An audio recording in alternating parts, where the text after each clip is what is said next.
শক্তি জোগাড় জন্য, যে এইটা আমার ইমার্জেন্সি কাজে আমার এটাকে শক্তিকে আমরা কাজে লাগাবো। এই জায়গাটা আমরা চিন্তা করতে পারি। আর একটা বিষয় হলো যে যে মাটিটা আমরা করছি যশোর বিভিন্ন অঞ্চলে, আপনি উত্তরবঙ্গে যান, উত্তরবঙ্গে মাটির কোনো অভাব নেই। সেখানে এখনো অনেক মানে পতিত মাটি, যেটা পতিত জমি পড়ে আছে, সেখান থেকে মাটিটা নিয়ে এসে আপনার ইট ভাটার ব্যবহার করা যায়।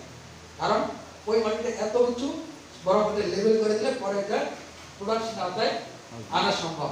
কিন্তু আমাদের এই অঞ্চলটা দেখেন কত জায়গা আমরা করছি, যেই রাস্তাটাতে আমাদের এখন দেখুন যে ঘের চাষ হচ্ছে, এখানে একটা মাছের ঘের হয়। আমাদের নিয়ম হলো যে তার পুকুর কাটতে গেলে আলাদাভাবে তার নিজস্ব পাট থাকতে হবে, সে রাস্তাটাকে কখনো আমার পাট হিসেবে ব্যবহার করতে পারবে। কিন্তু আলটিমেটলি করেছি আমার রাস্তাটাকে তার পুকুরের পাট আর পাশে একটা বেড়া দিয়ে সেইটাকে একটা পুকুর বানিয়েছে, একটা ঘের বানিয়েছে। আমাদের কোনো রাস্তা ঠিক না, আমাদের একটা মানুষজন যাতায়াত করতে পারছে না।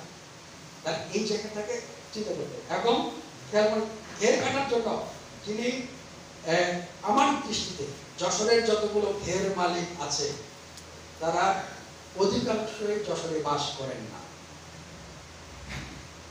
সবাই ঢাকায় বাস করেন, গুলশানে করেন, বনানীতে করেন, ধানমন্ডিতে করেন। কৃষি কাজের জন্য একটা ভর্তুকির কাজে ব্যবহার করার জন্য দেওয়া হয়েছে। আমার কৃষি পার্টস হলো ভর্তুকি দিয়ে ইম্পোর্ট করতে হয়, ভর্তুকি দিতে হয় না।